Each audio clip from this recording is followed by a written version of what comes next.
On today's episode of Siren Sports. Just like the motherfucking writers in Hollywood getting replaced with AI, I'm getting replaced with a fucking plastic bag. Everybody's scared of Jokic, right? Everybody's scared of him. Everybody's trying to adapt and overcome. Yeah, if he can stay healthy, he's gonna play a big part as the defensive anchor of that team. This fool.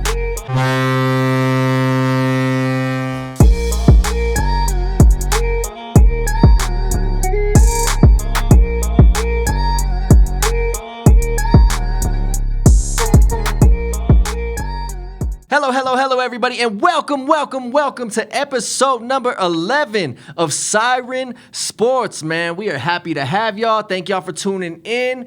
We have a nice little schedule of stuff that we're going to be talking about today. Next to me, as usual, your co-host, Rico. What up, fam? What we doing? Life is good. Blessed future, everybody. Everybody have a blessed day today. We're going to have a great show. It's kind of what we do. The fuck is this? Yo, this is Super Father Juice. I thought you weren't gonna be here today. I go get water for like 5 seconds, and I'm getting replaced just like the motherfucking writers in Hollywood getting replaced with AI. I'm getting replaced with a fucking plastic bag. He's been talking more than you, Flair. Man. This is tripping, see? I really thought Father Juice was going to be out today, so we had to come up with something impromptu just to keep the show flowing and rolling. Good to see you back in the building. Good to see you back, Rico. Welcome, Father Juice himself, Mr. Rico. It's a beautiful Sunday. That little plastic bag ain't got shit on me, okay? And of course, the crazy one in the corner over there, we got old Grandpa Gary. How you doing today, Gary? What can I say? It's the return of the wild style fashion. This smashing hits make it hard to adapt to this. I was listening to Rakim this morning, so I got in that kind of a Sunday good vibe, good mood. You know, yard sales popping off in the neighborhood. So yeah, it was one of them things. Huh? Oh my goodness, man. Well, we're going to go ahead and start off today's show talking about the craziness going on in the NBA right now. It may be the NBA offseason currently, but let me tell you, that does not mean that the news is going to stop. We got Bradley Beal being traded from the Wizards to the Suns, making another super team. What are your guys' thoughts? No. I'm be honest. This was a bad trade. Like I understand they're great three superstars together as a whole, but the Suns have no depth, and that's what's going to kill them now. I think the super team era should be dead now at this point because to be successful, you have to have depth on your bench. And a lot of these bench players ain't cheap no more, so... That's what it is, and you need a lot of role players, and you need to have team chemistry. And with Bradley Beal on that team, you're going to score 148 points a game, but you're giving up 142 because they have zero defense with that lineup. Yeah. I can see everybody running up and down the court. You think it's a pickup game on a Saturday, and man, everybody's running. Yeah. I don't see any defense. I really don't. No, I don't see defense, and I don't see depth like Rico was talking about. And honestly, I don't see team chemistry developing. You have three alpha scorers, alpha superstars who need the ball in their hand. And how are they going to learn to coexist together, having to share with the other two? And then on top of that, you look at Kevin Durant. He's approaching 35 years old. He has a very serious injury history. And if you look at Bradley Beal, he also has a pretty major injury history over the past few years, missing a third of the games that he was supposed to play in. Can they stay healthy? Can they stay healthy? Can they play well together?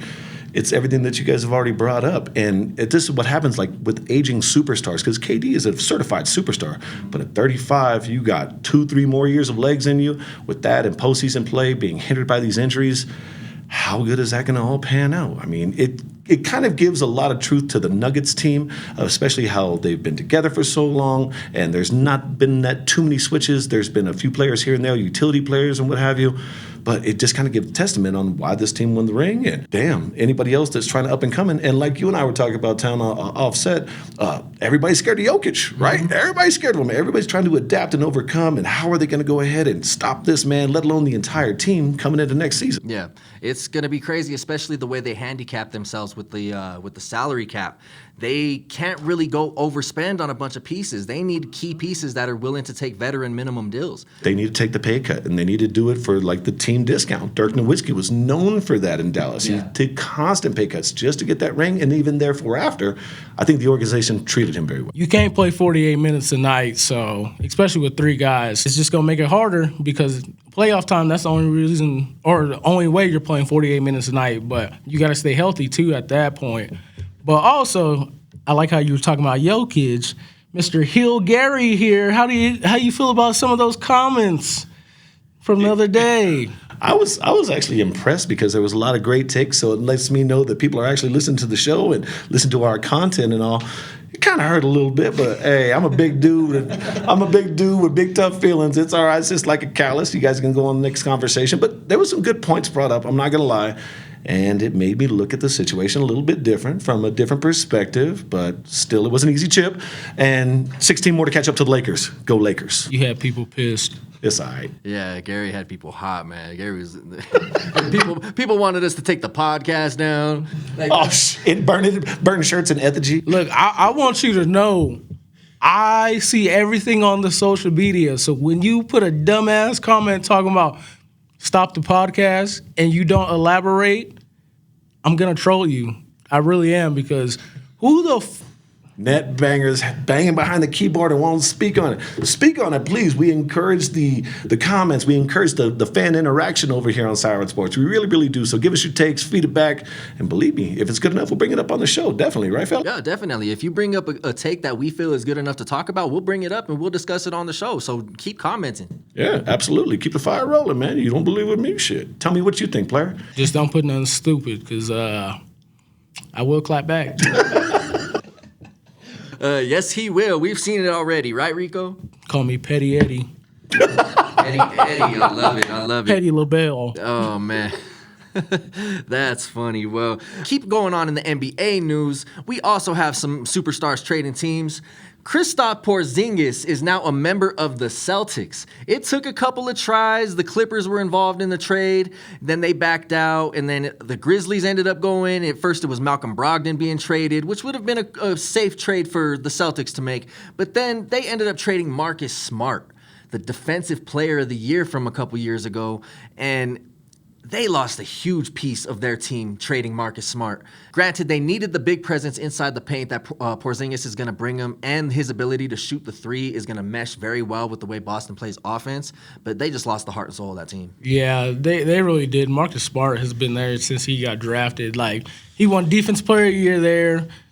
He's been a dog, but unfortunately, they had to trade him instead of Malcolm Brogdon, because Brogdon has some injury problems going on, and teams don't want to play, or teams don't want to trade for a guy that's got injury problems going on. So that's why the Clippers backed out instead of getting him. Because being injury prone and paying these players like to play in the league, what are you basing it off of? You're basing it off of what they could do and what could they potentially do, given the fact that they're healthy.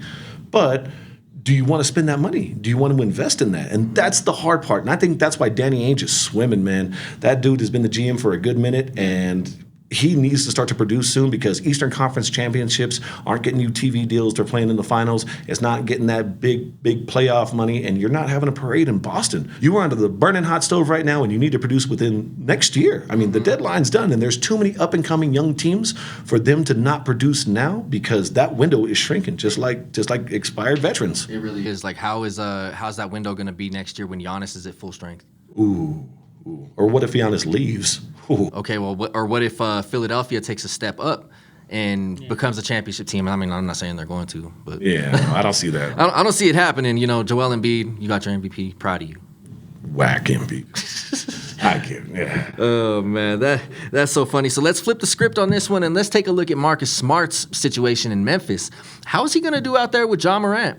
Yeah, he's going to have to wait 25 games. We know that. So how's he going to quarterback that team with, like, the veterans' presence and then maybe establish a defensive code, a conduct, Yeah. I mean, I'm sure that he takes a lot of pride in his defense, given the fact that he's former Defensive Player of the Year.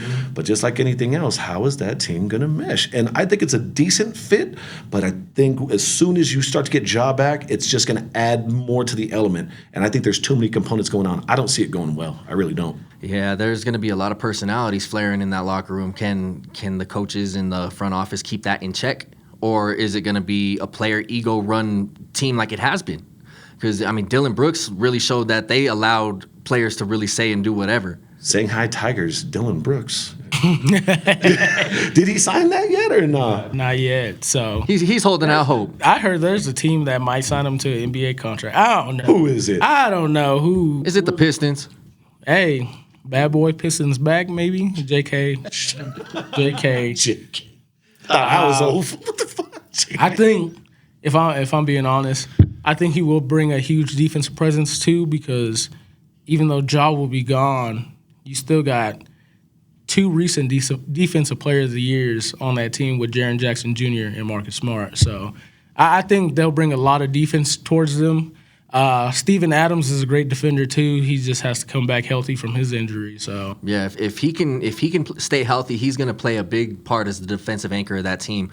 How far do you see this team going in the playoffs if they're fully healthy and if they can mesh well? The West is deep. The West is deep this year. You got OKC super young with I think they have 1,100 draft picks up until 2030, right? Like with all the trades that they've done, they've let go of everybody. No, in all reality, I believe that they have 15 first and second round draft picks in the next 5 or 7 years, something to that effect. Yeah, that's incredible. Speaking of draft picks, did y'all get a chance to see that the Suns don't have any draft picks until 2030? I did. I think my daughter Araceli might go ahead and go because maybe by then they might have one. OKC might draft her. You never know. OKC looking at middle schoolers right now. Yeah, that's what it is, because that's going to be the time that they're relevant and they can actually get somebody. But it's risk versus reward. Obviously, they're that confident in the core group that they have now and getting Bradley Beal. And is this super team going to mesh? Is it going to work? There's so many questions. And that's what makes the NBA offseason so fun, because the season just ended. And as soon as it's over, boom, trade, deferred free agent. It sounds like a rap start in the 80s, trade, deferred free agent.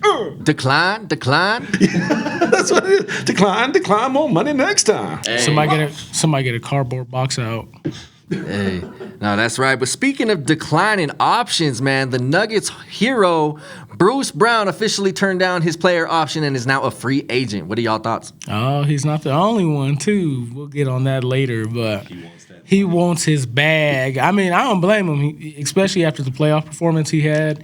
He should get paid a little bit more. So I think the Nuggets are going to pay him pretty good, but you just got to watch out, because I know there are other teams interested in him, too, so... Yeah. He's coming off a championship in which he played a pivotal role during the run. So he's coming out with the clout of a champion, and people are going to be willing to pay him top money for that, just because he brings that experience. They come and they poach. That's a lot of it. If you're an established player that's just coming off a championship run and they know that you're a team player, 1, you can play your position. 2, 3, you're not injury prone. Yeah. I mean, I don't think that Mr. Bowen has any real significant injuries going forward. Really, really doesn't. No. So that just makes him more of a sustainable player and one that could vie for a bigger contract. And it's a justified contract, too. But then again, the dirt question, do you take the hometown discount, keep things going and rolling, or do you go ahead and leave and do what's best for you and your family because you already got the ring? So. Yeah, if I'm Bruce Brown, I'm looking at it from that perspective. I already got my championship. I already lived the experience, and now I'm going to put myself into a position where I can make more money in year 1 of this contract coming up than I've made my entire career. There you go, and rightfully so. Yeah. Doing what's good for himself and his family, his brand, and what have you. Definitely. And Bruce Brown, we love you here in Nuggets Nation, man. We want you back. If you come back, welcome with open arms. If not, we thank you for everything you did for us and wish you nothing but the best on your future endeavors. That's what the Nuggets did with KCP. He is on the championship team with the Lakers, and they were like, "Oh, you want to come play with us?" So, they took him ankle bracelet and all. Super gangster. He said, "My monitor going off, but I'll come to Denver." Don't cross me up too hard. They think I broke it. So, Rico, you touched a little bit on it earlier. There was another big player that just declined a massive player option with the Golden State Warriors, and I'm talking about Draymond Green. In hand-in-hand news, the Warriors also traded Jordan Poole. 4 days after the new GM, Mike Dunleavy, said that he was going to be with them for at least the next 4 years. And wait. Jordan Poole unfollowed Draymond Green on Instagram. I would have unfollowed him after he knocked me unconscious. That shit was crazy. He should have fought back. Anyways, Yeah. Remember when Draymond Green hit fucking Jordan Poole and they showed the picture on TMZ? Red ass from Friday right up here. My grandmama gave me that So, chain. my grandmama told me I was going to get traded. You know he's going to cry all with the Wizards. My grandmama gave me that contract. No, it's absolutely true. It's absolutely true. Missing a player like Draymond Green, because I've always seen him as a Dennis Rodman type player. Mm-hmm. He literally is the epitome of a role player where he'll do the dirty work. He'll shut down a defender. He'll Kicking box the out. balls. Kicking the balls, box out, play defense, get rebounds, facilitate outlet passes, know what his value is, running up and down the court, because you got Clay, you got Steph, you have shooters, and that's just the kind of run and gun style that they have. And he's such a pivotal part of their run, man. They've got the 4 rings under him, or with him playing, should I say. And if they don't retain him, whoever is fortunate enough to get him and have him be fired up, especially if it's a Western Conference contender, every single time that they're going to be playing Golden State, he's going to bring it and then some, just out of spite, because he just seems like that kind of cat. He's fired up. And he's a Dennis Rodman type player. No, he really is. The question is, do you think Mike Dunleavy made these moves to trading Jordan Poole to try to retain Draymond? I think it was more of a splash. That, and then his father, Mike Dunleavy Sr., he already has a coaching presence. And the guy knows the game of basketball. He went to Duke. He played under Krzyzewski, played under a great team at Duke with Shane Battier, Boozer, Jay Williams, J.J. Redick, all those other cats. Old ass niggas. Yeah, but he knows the game of basketball. Yeah. And I honestly think that when you're in that position to go to a team like that, you have to make a splash. You got to make moves. Because otherwise, what the fuck are you getting paid for? Mm-hmm. We brought you in here to do something. Yeah. We lost last year. Fix it, because Steph Curry's in a win. Klay Thompson's in a win. All these guys are older, and we hate to see it, but within the next 3 to 5 years, a lot of these guys are going to be falling off, and we're going to be doing those farewell tours, And then you add a piece like Chris Paul to the mix. Like, he came off a very injury-prone playoffs with the Suns. He got traded to the Wizards for Bradley Beal, but then the Wizards turned around and traded him for Jordan Poole to the Golden State Warriors. How does he fit into their plan? I just want to say, this is just weird, because when I seen the trade, this is happening as soon as people are missing on the submarine, so. Try to distract them from it? This happens, and then Chris Paul gets traded to the Warriors. I don't know who the fuck could have seen that. It's weird, considering you're bringing him on, but I feel like there's more to it, especially because Draymond declined his player option. So what I'm thinking is, maybe in free agency, he signs with the Lakers, and they're doing it possibly to make a trade so the Lakers can get Chris Paul or something. That's the way I can see it, but I don't see why you put Chris Paul on your team when you already have veteran presence in Draymond, Curry, and Clay. So technically speaking, they don't have Draymond right now. Well, Curry and Clay. It's weird to me. I think it's just the age taking effect on Chris Paul. He's finally at that point in his career where he has to transition over to a bench role. And he's going to be the quarterback of the second unit for the Warriors going forward. So they're going to have Steph and Clay, but then when they take them out, there's not going to be a drop in production, at least in the mentality of the game. Chris Paul is one of the smartest players to ever play this game. He's going to put himself in good positions, even if he's not as athletically gifted as he once was. Yeah, absolutely. When you get to that age, you may not be able to run up and down the court as well. You may not be able to move left and right as well, but you can still facilitate, and you're smart enough. Your basketball IQ is smart enough to know who you're playing with and what can come of it. Chris Paul can do anything. He got State Farm. And if worst comes to worst, he'll just get into a power walking competition. That's really it. That's what we all have known him to see. Don't forget, he almost was a Laker back in 2011. Yeah, that. And now he wears khakis. Can you imagine that Kobe team? and Chris Paul? David Stern says, psych, nigga. It's like, no. Send him to the Clippers to go play with fucking DeAndre Jordan. Should commissioners have the power to veto a trade like that? I'm on the fence with that. Because I can understand the integrity of the league, but if that's the case, then why don't you block Bradley Beal being traded? Hold on. Okay. If any trade should have been vetoed or free agency anything, it should have been fucking KD going to the Warriors. No, he was a free agent. He was free to. I don't give a flipping fuck. Let's look at it from a subjective point here. The Bradley Beal trade, there's a lot of controversy going on around that because the Suns general manager, his name is Josh Bartelstein, and the agent for Bradley Beal. His name is Mark Bartelstein. No relation. No. There's definitely a relation. The Suns GM is the son of Bradley Beal's agent. You don't say. Yeah, so that's a little interesting. So if we look at the fact that Bradley Beal had a no trade clause, meaning that he could veto any trade he didn't want to be a part of, the Warriors had to leave more lucrative deals on the table and were forced to take the Suns' lower offer. Because it's a family reunion. But do you guys think that the commissioner should have vetoed that trade? I mean, there's nothing you could really do. I mean, at this point in time, I feel like David Stern did what he did just because it was fucking ages ago. But Adam Silver, I don't think he had to veto this trade. I mean, I want to say that Washington is very fucking stupid, though. Why would you give Bradley Beal so much money and then there's a no trade clause in hand? Like, me and my homies talk about it all the time. This man should have been gone from Washington a long time ago. He wasted his time there. I understand the loyalty portion, but you can't always stay loyal to your team, especially when you're not getting help.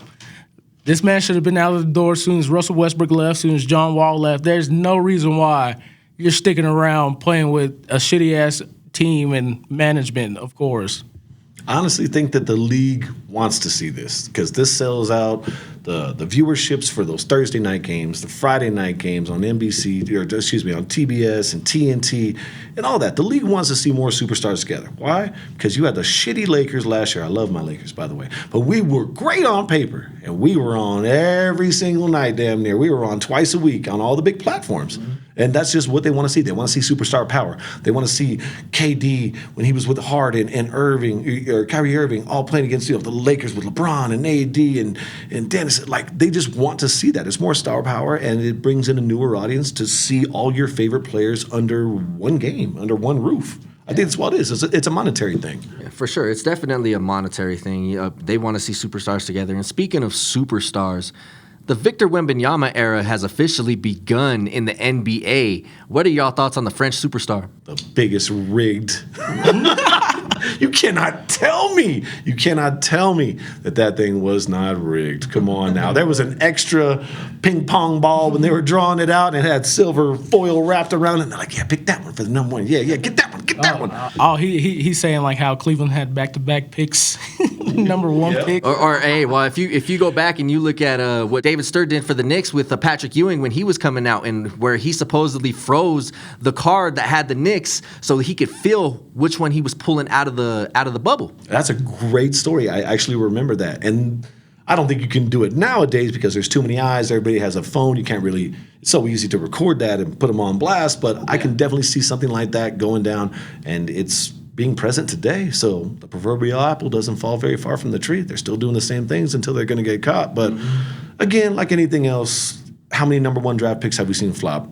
A lot. A lot. There's been a lot, especially in the top 5, because in the NBA, when it comes to drafts, you really have the top 10 players. That's about it, because everybody else is. There's only maybe like 2 or 3 game changers usually out of the top 10 as well. Yeah. But the hype surrounding Victor Wembanyama, not since Zion and not since LeBron has somebody been as hyped as this man is. 19 years old, 7'5". I saw a highlight video of him. He shot a 3, missed it, and got a putback dunk on his own rebound.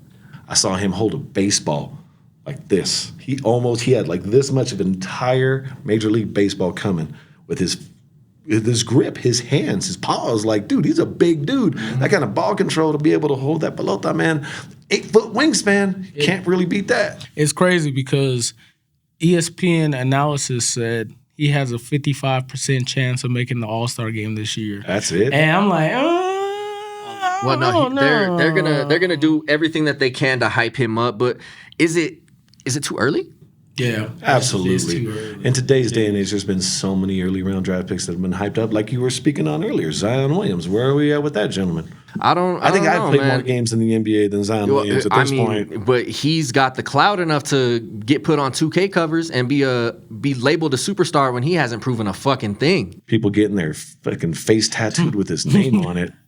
Just saying, I don't even want to say that person's name. Getting suspended on Twitter. Yeah, come on now.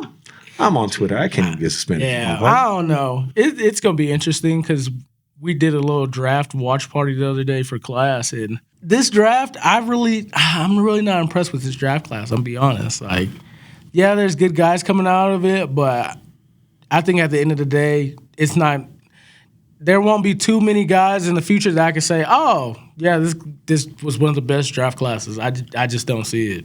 No, definitely. It's if you look at, compare it to say the 1996 or the 2003 draft, man, it doesn't hold a candle to it. Absolutely not. 1996 had Kobe, Nash, Ray Allen, Steve Nash, Eric Dampier, Sharif Abdul-Rahim, Marcus Camby, Allen Iverson, the answer.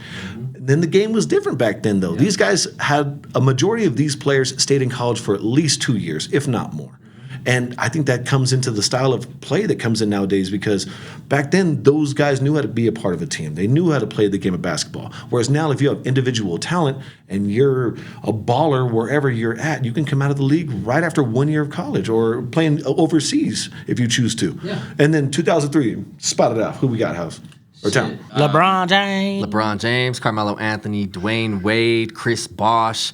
There's some major names, some Hall of Fame names coming out of those draft classes. And I will say too, you can't spend when it comes to college basketball and before going into the NBA, you really can't spend 4 years playing ball no more in college because if you look at a dude like Drew Timme, he should have been in the draft last year. He opted out. Who's Drew Timme? He plays for Gonzaga. He's got the little porn stash.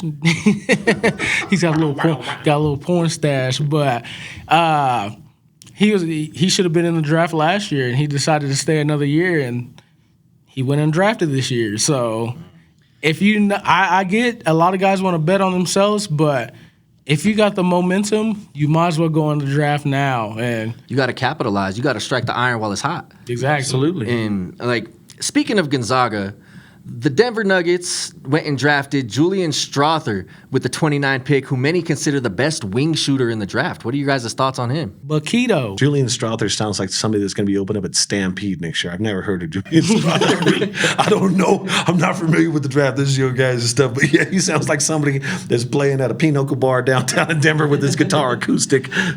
Tell me, where's he from? He's from Gonzaga. Okay. So he's used to D1 schools. He's been there for a while, played over 100 games. He comes in with leadership ability and the ability to really catch and shoot. His catch and shoot, he ranked in the 97th percentile of all players last year. Well, that's the right draft pick for the Nuggets because if you got a passer like Jokic and this dude can do what he's advertised to do, that's another perfect piece.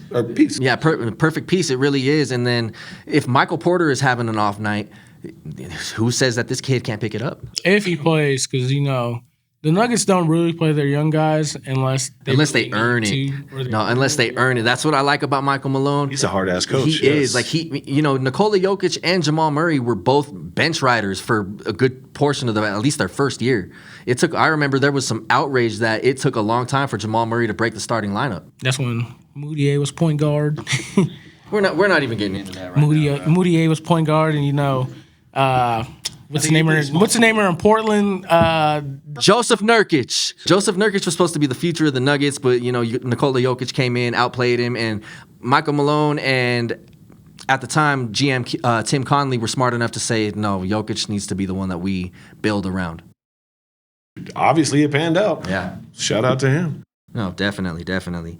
But one more question about the draft, y'all.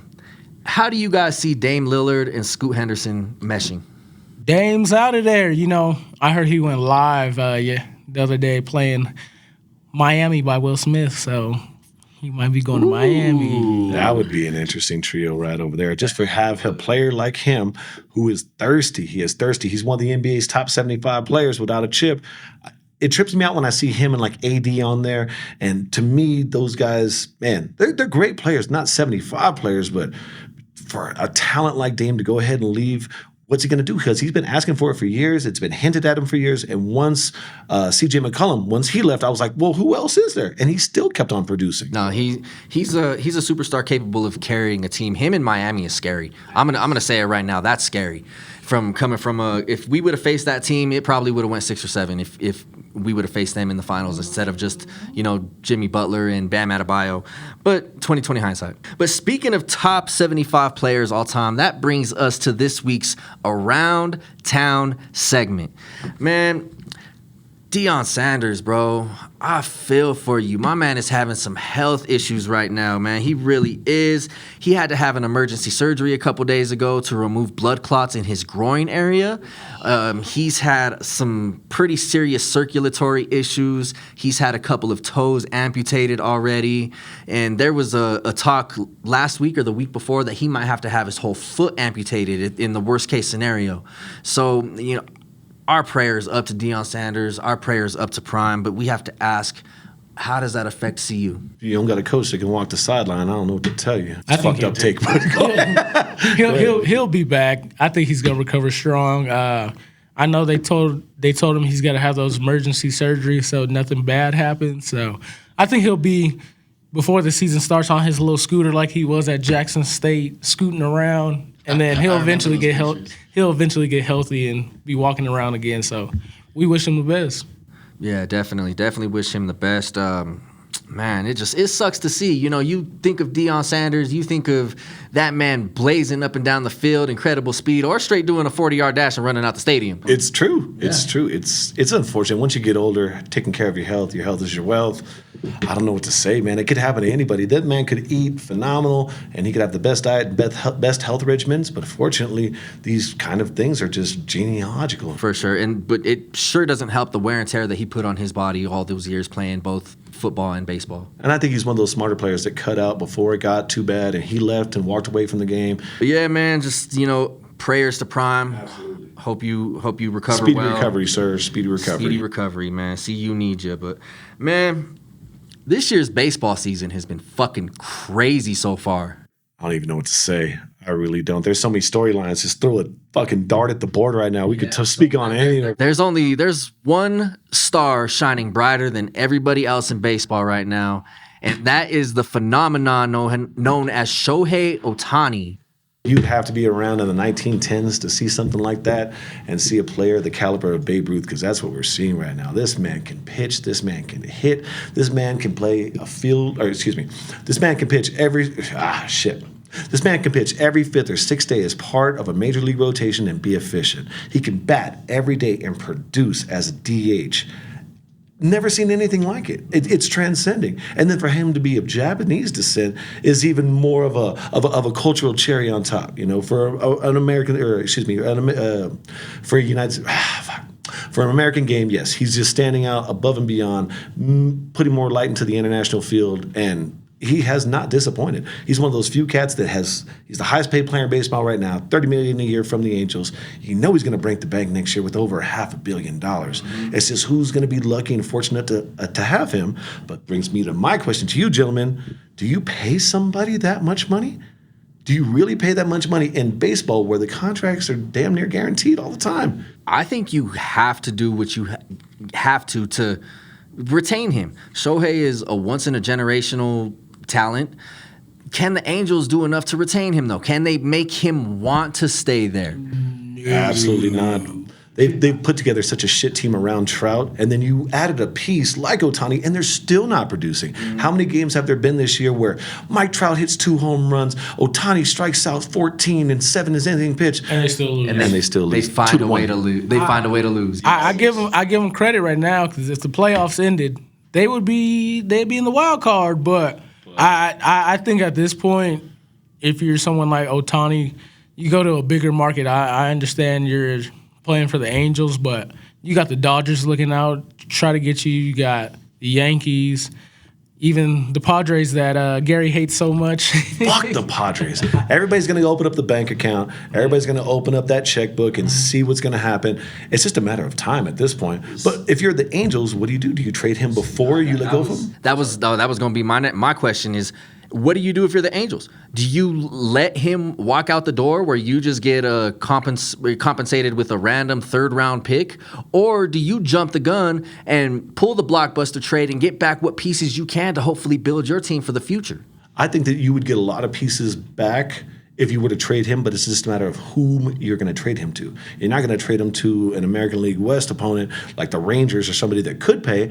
But again, it's do you want to pay that? Because that luxury tax afterwards, once he signs that deal, whoever he goes to, it's going to go through the roof. And again, it's the risk versus reward factor. But going into what you said, Do you want to go down as that GM in history, as the guy that did not retain Shohei Ohtani, or at least do your damnedest to give this man whatever he wants because of what he's capable of doing and bringing to your franchise? And endorsements alone, everybody's going to go out there. And I noticed one fact about the Angels is that they completely stopped all Shohei Ohtani promotions after the trade deadline. I think it's more or less an innuendo to say, well, we could have him, we could not. I don't want to have Shohei Ohtani bobblehead night if he's playing for LA, for the Dodgers, you know what I mean, or playing in fucking New York. That's a slight, you know. So I think that at this point, the GM's probably just like, okay, we got something good going on right now. Maybe we wait until free agency because, like I said, they're in the wild card spot right now. So, but you want to get something for him, though. But yeah, I understand they want to get something for him. But I don't know. GMs sometimes they don't make good options. It really just depends. Like I will say that him and Trout are balling out right now. I know they played the Rockies Friday night and they both hit some home run bombs. So. They both hit home runs 453 feet back to back. What are the odds? Welcome to Coors Field. And speaking of Coors Field, once again, we must sponsor this. We will be at the game on Wednesday when they play the Dodgers. June 28th, myself, my fam bam, Father Juice, his beautiful lady, we will be in attendance. We're going to be taking over 2 sections. We got the left field where Father Juice will be. I will be in the 8th row right behind the Dodgers dugout. I'll make sure to wear a nice Enriquez jersey in the back. If you see me, go ahead and wave. Shout out Siren Sports, and I will get you a beer because beers at Coors Field are extremely expensive. It might be a root beer, but still be happy with that, and we'd love to see you out there. That's abuse. You gotta give them root beer. You got their hopes up, man. Those are $17 beers. And $22 if you have a curly mustache and like that apricot oatmeal stout that Colorado's known for. Apricot oatmeal. Sounds like some Gerber's. Just brew it. Fuck it. But yes, we will be at the game. Yes. We'd love to see you out there. Go Dodgers. It's going to be batting practice out there, baby. Yeah, probably playing against the Rockies, man. But the opposite of what the Rockies would be doing is being red hot. And let me tell you, Cincinnati, they are on a motherfucking roll. 12 in a row. Ellie De La Cruz hits for the cycle, and they have a major comeback win. I think it was the other night. I think it was on Thursday. Yeah. Okay. But still, he hit for the cycle. That man is so fast. I saw a highlight of him against Houston during the early part of the week. He hit a hard ground ball to first base. Beat out Bregman to first base, beat out the first baseman to go ahead and touch first, and it just goes to show you how fast that man is. How fast is that man? He's fast as fuck, boy. He's fast as fuck. Boy, he's faster than OJ's white Bronco on a freeway. Let me tell you that. Man, he's faster than Leonardo DiCaprio dumping a girl after she turns 25. Sheesh, man. He's faster than Marilyn Monroe back in the 60s. You know what I'm saying? Ooh, he's faster than a white dude getting drunk at a quinceañera. He's faster than me getting a tan driving through traffic in Denver. As you can see, I'm always camera left, and I always got this fucking tan right. Faster than RICO throwing down some lemon pepper wings. Oh, that's man. A lie. Faster than a rabbi picking up a quarter after somebody dropped it leaving the synagogue. Jesus. Faster than me rolling up a joint in the parking lot before the fucking show, that's for sure. Shit. Faster than the next Fast and Furious movie coming out. No fucking more. I don't ever want to see another movie after the next one. Stop. That's how fast this man is. See, Ellie De La Cruz, man, he is energizing the game right now. He is probably the best young talent in the majors, and it's exciting to see someone like that come in and just take over. He literally showed no signs of slowing down. He came in and immediately made an impact. He has, and it's a good and it's a bad thing because after a while you come in red hot and it doesn't take long for those pitch charts to come out and those scouting reports to come out. And this is Major League Baseball, fellas. These pitchers will adapt and they will find, just like Pedro Serrano in Major League couldn't hit a curveball. Baseball, fastball, I hit very, very well. Curveball, bats scared, That's what he said, afraid of bats. So that's just what it is. It's not going to take very long for that guy to get a good scouting report out on him. Hopefully he's smart enough and adjustable enough player to go ahead and do what needs to be done to make sure that he's hitting the right pitches and he's not letting the pitcher go ahead and take advantage of him. No, for sure. What impresses me about him, honestly, is he's a switch hitter. Yes. Like that's not very prominent in today's game. Like as much as it used to be, you go back to 1989, 25% of the league was switch hitters, where the lowest it got to in 2008 was 9%. Right now it's sitting at about 12. It's not as popular, but it's making a bit of a comeback. And I think people like Ellie De La Cruz are helping that. That's just another weapon that you can have in your lineup, to be honest with you. If you have a bad right-handed pitcher going in, you're going to go ahead and stack your lineup with lefties. That's just the way the game has come. You always go opposite to it. And to be able to have a switch hitter in your lineup that's as explosive as the Cincinnati Reds is now, man, it's crazy. Cincinnati Reds, red hot, De La Cruz, 10-plus game winning streak coming into this weekend, and it's just phenomenal. And they also got somebody else back in the lineup this week that they haven't seen since the end of last year. Oh, who's that? I think it's time. Tom. Is it Tom? It is. It's about that time? It's about that time. It's time for what? Who's got the juice? The juice! And who's got the juice this week? Does have the juice this week, Motherfucking Father juice. The fucking juice. The juice. The man that has the juice this week, coming back from a rotator cuff surgery from last year, Joey Votto. Joey Votto back The with juice. Yes. This man came back in his first game, and he helped that win streak go alive. Still hit a home run in his first game back against the Rockies. Ugh, not surprised. But played the Braves the other night too. They were down 5-0. He got the game-tying home run, and then the go-ahead home run after that. So he back like he never left. This man's been in the league since 07. 07. OG status. At this OG.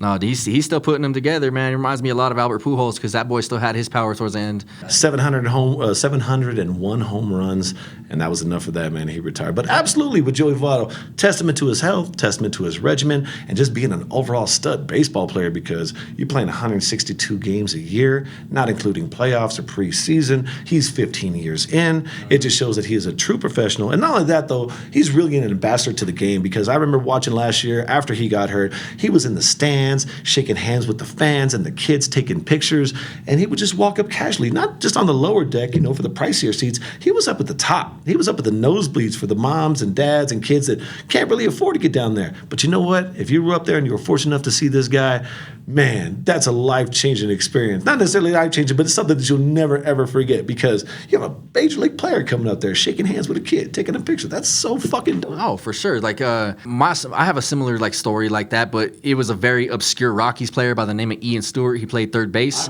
and I was a couple rows away from third base. He signed a ball and he tossed it over. Like, very obscure player, not much notoriety, but it's something that I will remember. So it being Joey Votto, who is a bona fide superstar, I'm sure that changed somebody's life. Absolutely, man. And like we were talking about earlier, the fan interactions and just being a part of the game. A lot of these players remember what it's like when they were kids and how cool it is to get a bat and get a ball signed or just somebody waving at you, man. That's just dope, and it just kind of brings it all full circle, man. It's such a beautiful game. It's important. This man, he's been in the league so long. He's given back to the game, and I think that's what a lot of Red players appreciate too because he's brought that energy even more. Like, yeah, they got Ellie De La Cruz. They've been playing lights out, but even getting Votto back, like, they're unstoppable right now. Like, what more can you say? And he, like I said, he brings a great veteran presence, so it's great. It's great to see him back playing the game that he loves. So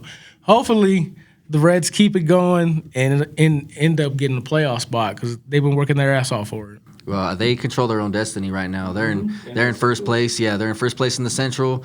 And honestly, what they need to do, they need to just focus on winning series. If they can win the majority of the series that they're in, they're going to be just fine. That and the NL Central is such a coin toss right now. It really, really is.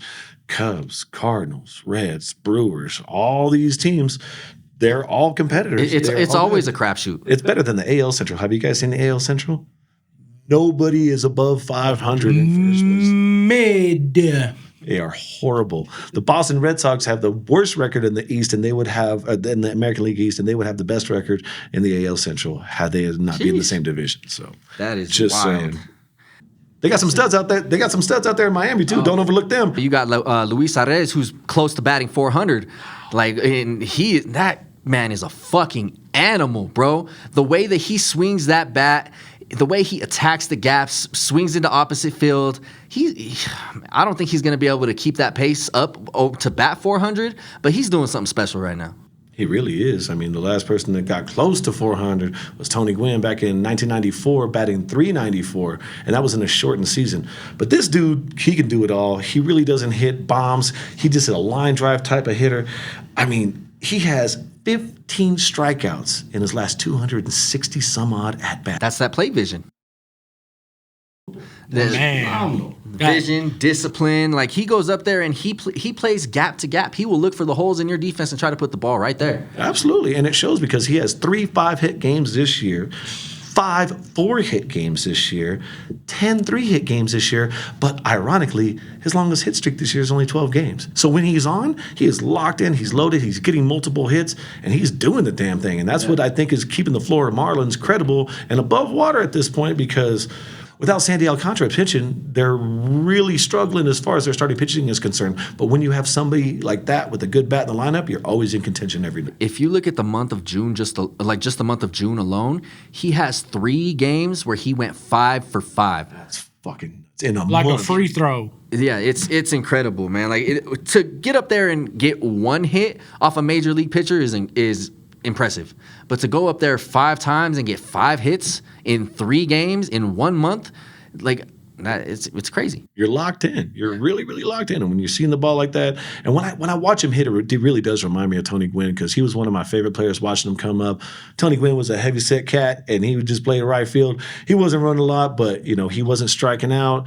And it was actually known that Tony Gwynn would actually drill small holes into his bat, because he would actually have the lightest bat that they had, and he would still drill holes in the handle so that he could swing the bat faster. It was all about making contact. Oh, man. Real shit, yep. That shit is crazy. Well, Fuck the Padres, though. He was a Padre. Just saying. He was cool, but fuck the Padres. if you look at what Luis was doing prior to the season, he balled out in the World Baseball Classic too. Yeah, he was a studly player. And I think that he really brought that momentum over coming from that, because everybody that played in the WBC came in hot, with the exception of Altuve, who broke his thumb. But everybody was already in damn near month 2 form, because they were already getting game ready, already ready to go. So it wasn't a hard transition for them to go ahead and hop into opening day just with a hot bat and hot glove and ready to play the game of baseball. Him and Smooth Jazz out there making things happen in Miami. Jazz Chisholm. If that ain't a porn star name, I don't know what the fuck is. That's Rico's alternate aside from Father Juice. Follow him at Chaz Chisholm. Jazz Chisholm? Jazz Chisholm. Chaz Chisholm, he said. Jazz Chisholm Jr. Oh my God. So, Jazz Chisholm. serious question. Like, I already kind of touched on how I felt about it. Rico, do you think he's going to be able to keep up with a 400 batting average? That's a hard one to do. Like, you have to be very disciplined, and like I said before, baseball is the hardest sport, I think, to play. So if he does it, if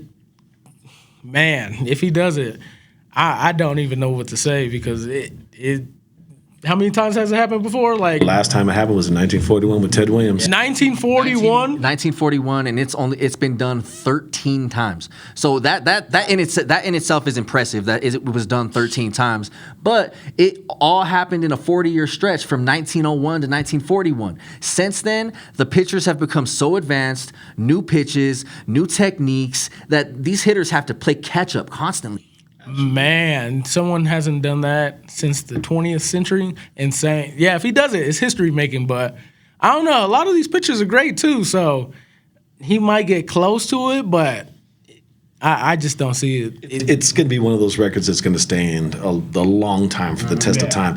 And I think that if he were to contest it, he has to be above 410 by the All-Star break, because you're going to have slumps. Yeah. You're going to ups and downs, trials and tribulations. We all know that to be. But you got to put yourself in a good position to go ahead and have those down games to balance out your batting average. I see him, honestly, batting about 379, 380, and which is phenomenal, because you knock out that last zero, and that's the percentage of the time that he's hitting the ball, 38% of the time, and getting a hit safely to first base. Yeah, for sure.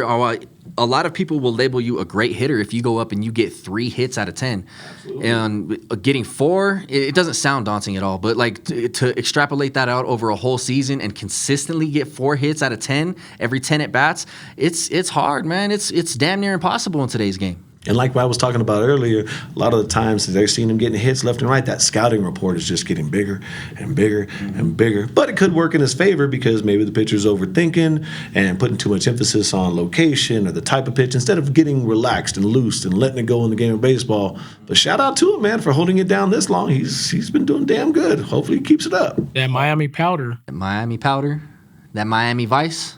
Oh, like the dude from Wake Forest?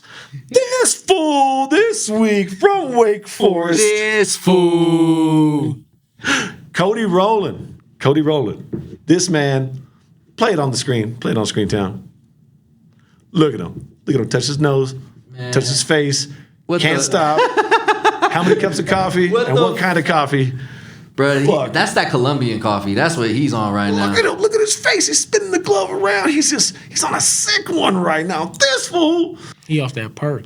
Man, I don't even know if a perk will do that to you, bro. Like on some real shit. This man is on some speed. I mean, we might need to test him for some like blues or some shit like that because he's out there spazzing right now. He off that white girl. Smack. Denver Post said that they saw him circulating around Colfax and Peoria before the College World Series began. Anywhere on Colfax, to be honest with you. Yeah, man, but this fool of the week, Cody Rowland, crazy dude, out of Wake Forest, pitching the College World Series, and man, I just couldn't get over it. It was social media's like a sensation, really, because I've never seen anybody fucking do that in all my years I've watched baseball. Yeah, that man he's I don't know if he spazzing was- out there. I don't know if he was pissing in the cup right afterwards, but goddamn. I mean, honestly, if I was his skip, I would. I'd be like, bro, I need you to go handle this. Test that man right now, and then Oh go my run up some groceries for him. You know how it is, though. You gotta piss him right afterwards, dog. Shit. Like, NBA players know that all too well. Oh, you have a great performance there with a fucking cup waiting at your fucking locker. I remember Miles Garrett. He had a great ass game. He wasn't wearing long sleeves. He got a drug test right after too. I was like, oh, that's interesting. that's what they do, man. Hey. Once you see that clip, though, Jesus Christ. Yeah, man, that's a whole. I don't know. I don't even know what to say to that. Like, that's a whole different level of. Are you fucking kidding me? Yeah, it really, really is. But this fool. This fool. This fool. This motherfucker. Oh shit. Oh my God, gentlemen. I think we've had a great episode. I think so, too. Episode number 11. I say it every week, but I love being able to sit down and chat with y'all and really be able to spill out the truth about the fucking sports that are coming out because a lot of people can't handle the truth nowadays. Especially you internet fucks.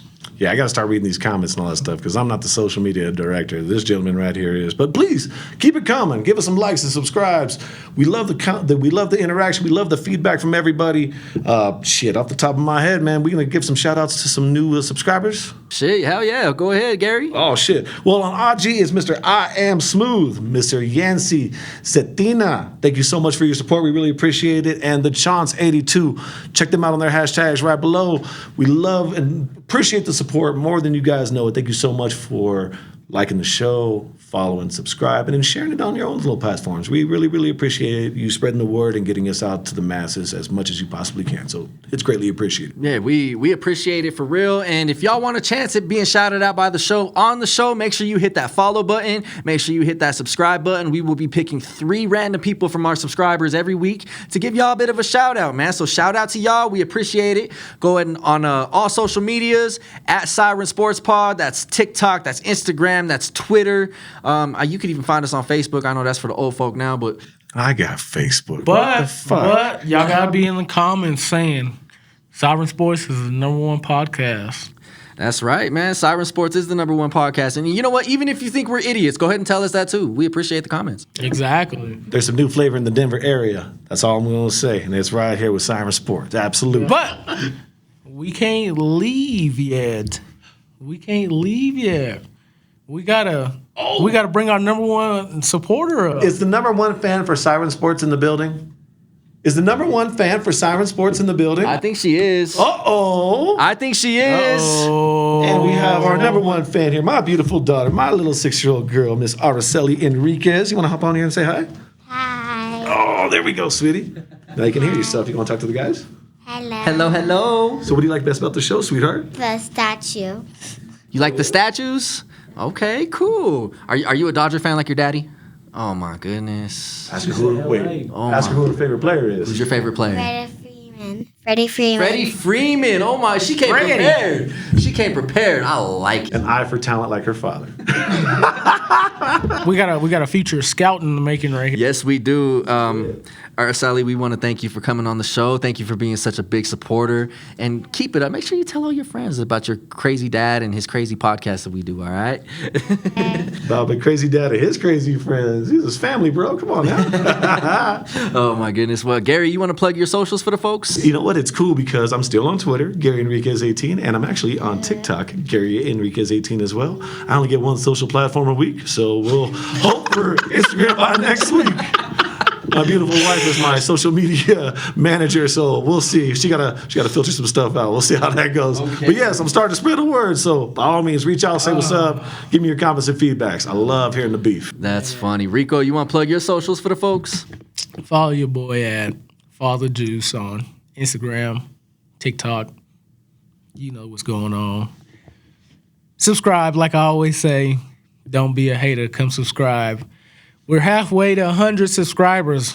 We want to give out that special prize, but we need y'all to subscribe. So do your boy a favor and come subscribe. You heard the man. Go over to that YouTube channel, hit subscribe, and keep up with everything Siren Sports that we got coming up. New episodes every week. New content being posted on our socials daily, a la Rico here. And me, I go by the name of Town. You can find me on all social medias at town.5280. I appreciate you guys coming through and rocking with us once again. For Gary, for Araceli over there, for Rico, thank you for rocking with Siren Sports. Out! Say bye. Bye.